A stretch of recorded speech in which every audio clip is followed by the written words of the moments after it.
E esse volume de diagnósticos ele vem aumentando, né, há bastante tempo, pelo menos que a gente ouve falar, mas ao mesmo tempo a população é mais ou menos sempre a mesma ao longo do tempo. Por que você acha que houve esse aumento de diagnósticos, de falar sobre conscientização? É algo que talvez antes as pessoas não se atentavam? Tenho certeza absoluta, eu acho A que pandemia, acho que também deu uma a acentuada. pandemia, ela trouxe para as pessoas a consciência da saúde mental, que até então não se tinha. Até então, eu ainda tinha pacientes que tinham vergonha de falar que faziam terapia.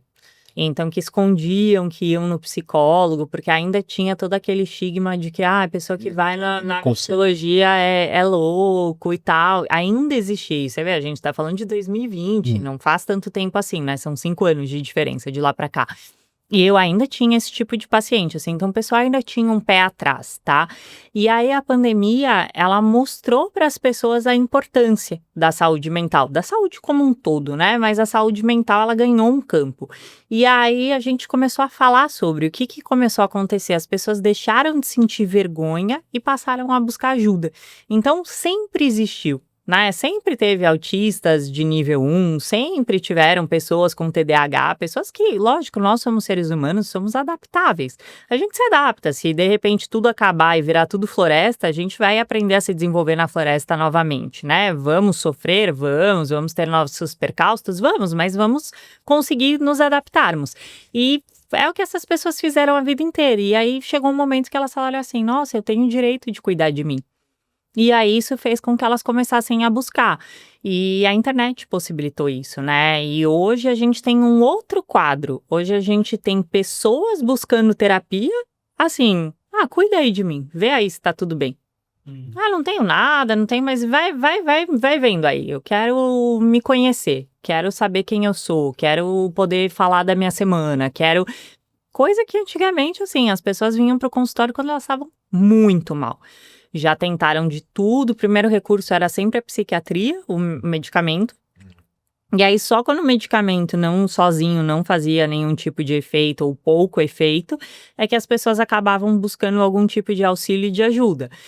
E hoje é ao contrário. Hoje as pessoas buscam a psicoterapia antes do medicamento. Então, elas querem tentar melhorar de alguma forma antes de tentar uma medicação, que é um movimento totalmente contrário e que vem única e exclusivamente pelo poder da internet. A gente tem voz, né? É incrível porque a gente chega na casa das pessoas, né? E a gente nem imagina o quanto que, para aquela pessoa que está ouvindo, aquilo faz toda a diferença e criou um movimento da pessoa falar, eu não preciso sofrer sozinho. Eu guardei um corte seu, um shortzinho seu essa semana que você viu pra mim, engraçado. Não vou lembrar agora, mas eu guardei. Tá vendo? Acabei marcando lá. Chegou uma pergunta aqui da Raquel Sabença. Olha que engraçado, a Raquel mandou. A gente não sabe quem é a Raquel. O que é uma avaliação neuropsicológica? O que os testes medem? São sempre iguais ou existem testes específicos para cada caso? Olha que a Raquel fez, olha que maravilha. A gente chama de avaliação neuropsicológica. Eu vou fazer uma metáfora aqui, tá bom? Então, é um check-up geral da mente, onde eu vou mensurar as capacidades cognitivas do sujeito, que é tudo aquilo que eu falei anteriormente, atenção, memória, velocidade de raciocínio, flexibilidade de raciocínio e toda a parte emocional. Para isso, nós temos testes que são validados cientificamente. E aí, esses testes, eles são, por exemplo, o teste de QI. O mesmo teste de QI usado no Brasil é usado no Canadá, no Japão, na China, em todos os lugares. O que muda? As tabelas de correção. Por quê? Porque a gente compara a população de acordo com a própria cultura dela, com a idade e com a escolaridade. Então, a gente tem testes que são amplamente usados, os testes de TDAH, os testes de autismo, eles são validados cientificamente usados no mundo inteiro, e a gente tem muitos testes. Então, assim, nossa, a gente tem teste para criancinha de meses, né, geralmente por conta de algum tipo de atraso cognitivo, e a gente tem testes para idosos de idades avançadas. E aí nem todo neuropsicólogo tem um arsenal tão grande de testes. O que a gente acaba fazendo é adquirindo uma bateria, que a gente chama de testes, porque quando a gente faz uma avaliação, a gente sempre faz uma bateria de testes, e a gente tem aqueles testes base. Conforme a gente vai evoluindo dentro da carreira, a gente vai adquirindo outros testes. Hoje, eu tenho um arsenal grande de testes, porque eu fui adquirindo ao longo do tempo. E aí eu personalizo parte da avaliação para a necessidade do meu paciente. Então, se eu estou investigando uma superdotação, hoje a gente tem escalas específicas de superdotação que aquele paciente pode responder. A gente tem alguns testes cognitivos um pouco mais aprofundados que aquele paciente pode fazer, que de repente para um paciente que eu estou investigando um TEA, eu não vou utilizar, eu vou utilizar outros tipos de testes que estão mais voltados para isso. Mas a gente... Desculpa te cortar. O TEA é um transtorno do espectro autista, tá? Então é o autismo, é o famoso autismo. A gente personaliza parte, mas uma outra parte ela é obrigatória. Então, assim, qualquer paciente que passar por avaliação neuropsicológica vai ter uma medição de QI. Qualquer paciente que passar por avaliação neuropsicológica, ele vai ter uma medição de memória, de atenção. É lógico que os testes que são usados podem ser diferentes por cada profissional, porque, de novo, a gente tem uma ampla gama, e acaba que a gente opta pelos testes que a gente utilizou ali na pós-graduação, que eram os testes que a gente aprendeu, e aí os testes vão evoluindo, eles são sempre renovados a cada 5 anos. Então, ele é bem rigoroso. Então, o controle é bem rígido, é bem rigoroso. Eles renovam todas as tabelas a cada 5 anos. Os testes são... para ter a validade científica, eles precisam passar por muitas aprovações. E para cada pessoa é uma coisa definida, é específico, né? Porque cada corpo é uma coisa, é uma máquina diferente. Parte é definida e parte não é, tá bom? Tá, como regra, né? Porque tem, por exemplo, o teste de QI é obrigatório, o teste de atenção é obrigatório, o teste de memória é obrigatório. Mas, tipo, todo mundo vai fazer exame de sangue, sabe? Uhum. Todo mundo vai medir glicemia. Mesmo todo mundo sendo único, sempre que você vai fazer um check-up, né, você vai fazer seus exames de rotina, você vai olhar sua creatina, você vai olhar as suas hemoglobinas, você vai olhar como que tá a sua insulina, não tem jeito, assim, não tem, então, tipo assim, é a mesma coisa, e aí o que o médico faz? Ele passa aqueles exames que são base, e aí, de repente, você tem queixas específicas, sei lá, queda de cabelo. Aí ele nem sempre faz uma mensuração a respeito de como que tá X item, mas para aquele caso específico, ele vai pedir aquele exame, é igual.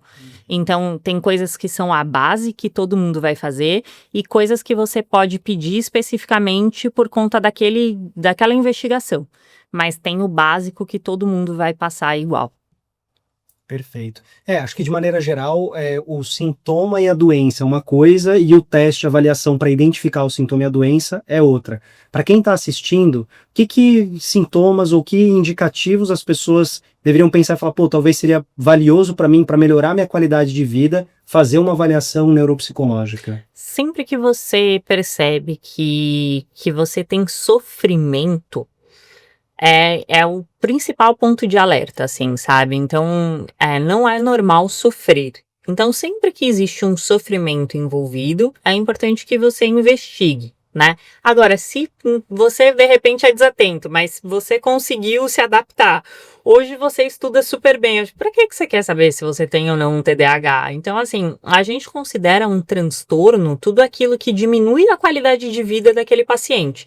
Se não tá diminuindo sua qualidade de vida, se você vive bem daquela forma, não precisa de uma investigação. Em contrapartida, se você tá em sofrimento, né, seja lá pelo motivo que for, aí é importante você investigar para que você não sofra. A gente não precisa viver sofrendo, porque a partir do momento que você sabe, né, de qual tribo você faz parte, a gente consegue fazer uma orientação de tratamento voltada para aquela necessidade específica. Então é muito melhor.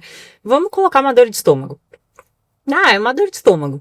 Mas é horrível, né? Você estudar, trabalhar e treinar com dor de estômago. E aí você vai no médico e descobre que é uma úlcera. É diferente de você tratar uma gastrite, que é diferente de você tratar um câncer de estômago, né? A forma como você vai abordar o tipo, né? O sintoma é o mesmo, é dor.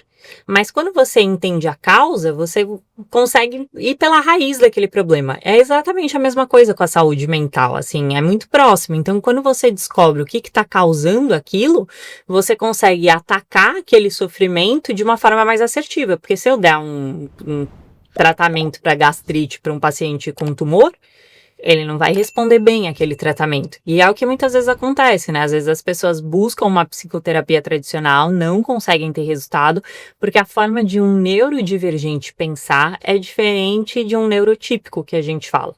Então, quando eu trato um paciente com TDAH, eu preciso entender que ele não se organiza. E aí não adianta eu virar para ele e falar assim, então você vai acordar, vai fazer isso.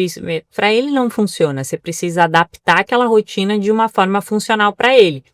Então, você precisa ter um olhar muito específico, e é para isso que serve o diagnóstico, né? Cada ser é único, cada um tem a sua história, a sua individualidade, isso não vai ser deixado de lado no tratamento, você não vai colocar ninguém em caixinha, porque você vai tratar aquele ser único, mas você vai entender que algumas coisas na forma dele de pensar e funcionar são diferentes dos demais.